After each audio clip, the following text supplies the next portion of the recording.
Hello and welcome to the Hero Atlas readings. I'm Fran Eden, coming to you from the gas station of Eternal Carnage. Uh, we are going to be doing Tidehunter, Timbersaw, Tinker, Tiny, and Tree and Protector today. So let's further ado, let's get into the readings. A sea change is coming. The beaches south. This The beaches south of Smoke Harbor are a mile-long stretch of pristine, untouched white sands laced with stray ribbons of mist that have drifted down from the harbor. If the mists are especially heavy, they might even swallow up the no swimming sign posted near the water's edge. Just to be safe, the Smoke Harbor City Council has put a sign every few feet. This isn't a point they want you to miss. The area was once a destination for wealthy travelers, says Pellin, the owner of a desolate tourist resort set out some distance back from the beach. So many merchants came here, his voice dour. They brought their families for a week of relaxation, came out to work out trade deals with the other merchants. Then Tidehunter came. First there was a roiling in the water, then came the first scream, followed by more screams, and a lot more screams. Anyone in the water was easy prey, but some of the land stood a fighting chance of escape. But only because there were so many of them. Their killer was methodical, gleeful, and he butchered his way through him. That blue water out there was red. White beach. Took months to tide, wash out the blood, Bellin says. That was a year ago. People haven't started coming back yet. Maybe they never will. He straightens out one of the signs. A beach you can't swim in. Can't say I blame 'em. Good kind. Fish. I'm Rizrak. Don't touch me! Timbersaw. I followed the trail of decimated trees through the western forests. Usually when people chop timber, they take the wood with them. Here, logs were strewn about like casualties on a battlefield. That told me two things. That I had found Rizrak, and that the rumors about his sanity were probably accurate. As I approached, I began to hear the scream of metal on wood, fresh air of the forest replaced with an oily scent. There, in a clearing, laughing at the top of his lungs, was Rizrak in his mechanical suit. He looked preposterous. He also looked consumed by equal measures of hatred and madness. He wasn't cutting the pine so much as slicing it with the rotating saw on his suit's arm. As the branches fell, Rizrak shouted a stream of obscenities about the tree's parentage. Once he was done, I cleared my throat and he turned towards me. Rizrak stared at me for a moment, a twisted smile on his lips, and whispered, "Are you a tree?"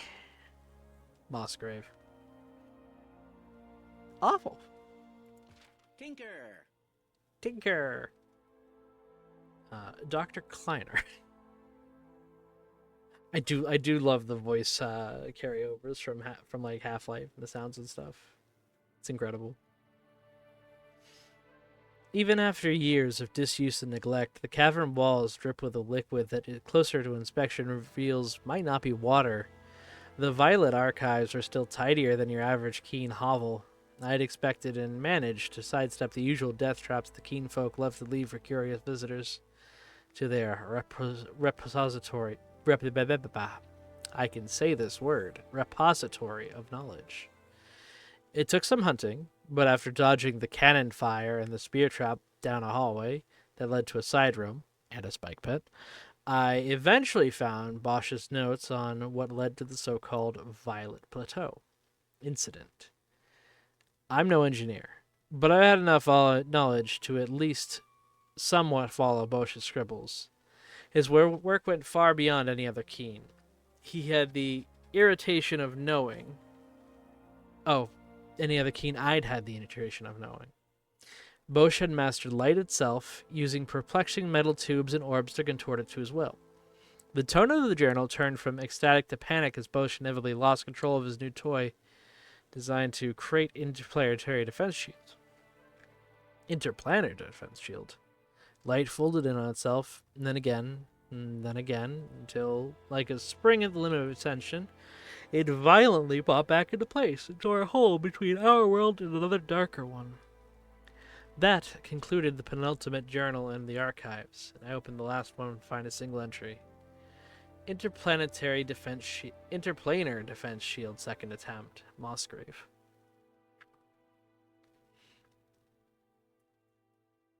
Getting that fucking interplanar defense shield. I don't know why my brain keeps like fucking subbing it in for interplanetary. My stones Like this gather. there's a little fucking Beastie Boys in the back of my head.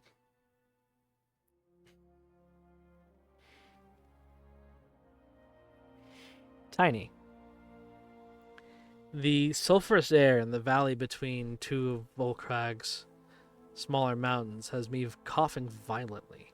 I'm struggling to keep up as with the massive strides of the stone giant known a little disingenuously as Tiny. As we walk, he seems to slowly grow in size. Are his steps getting longer? Is he absorbing the stone around him into his body? Yes, perhaps I began as lava, he says, answering a question I didn't realize I'd asked aloud. One of these volcanoes could have created me. Thank you, small one, he rumbled. I'd found him practicing his tree throwing at the edge of the valley forest a few hours ago. When I commented on the rounded concentric lines atop his head, suggesting that it could be a clue to his origins, he seemed confused.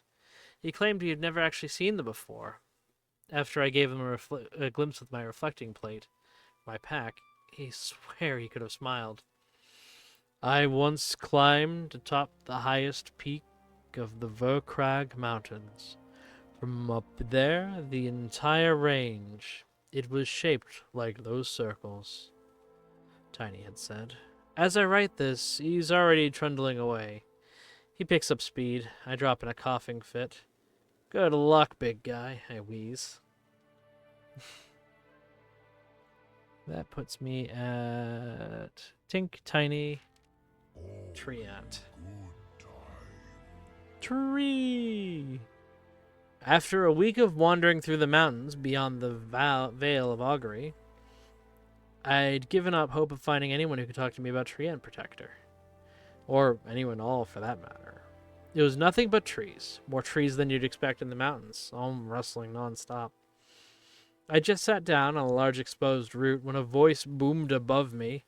You're sitting on my foot. I hopped up. After a nervous apology, I introduced myself and mentioned the protector. We know him as Root Trellin, the tree ant said. He is away.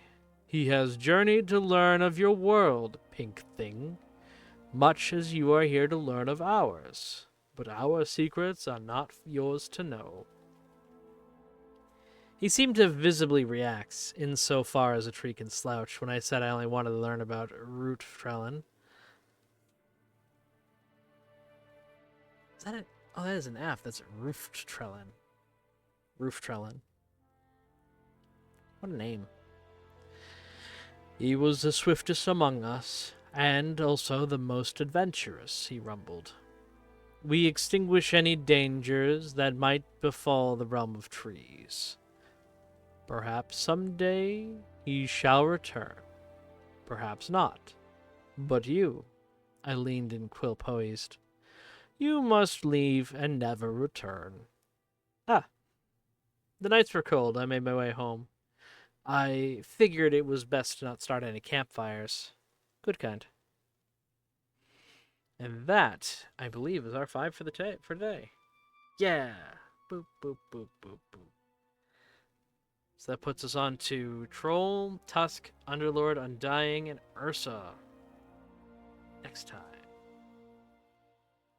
And then I think 1, 2, 3, 4, 5, 6. Yeah, I can just. Fuck am I thinking?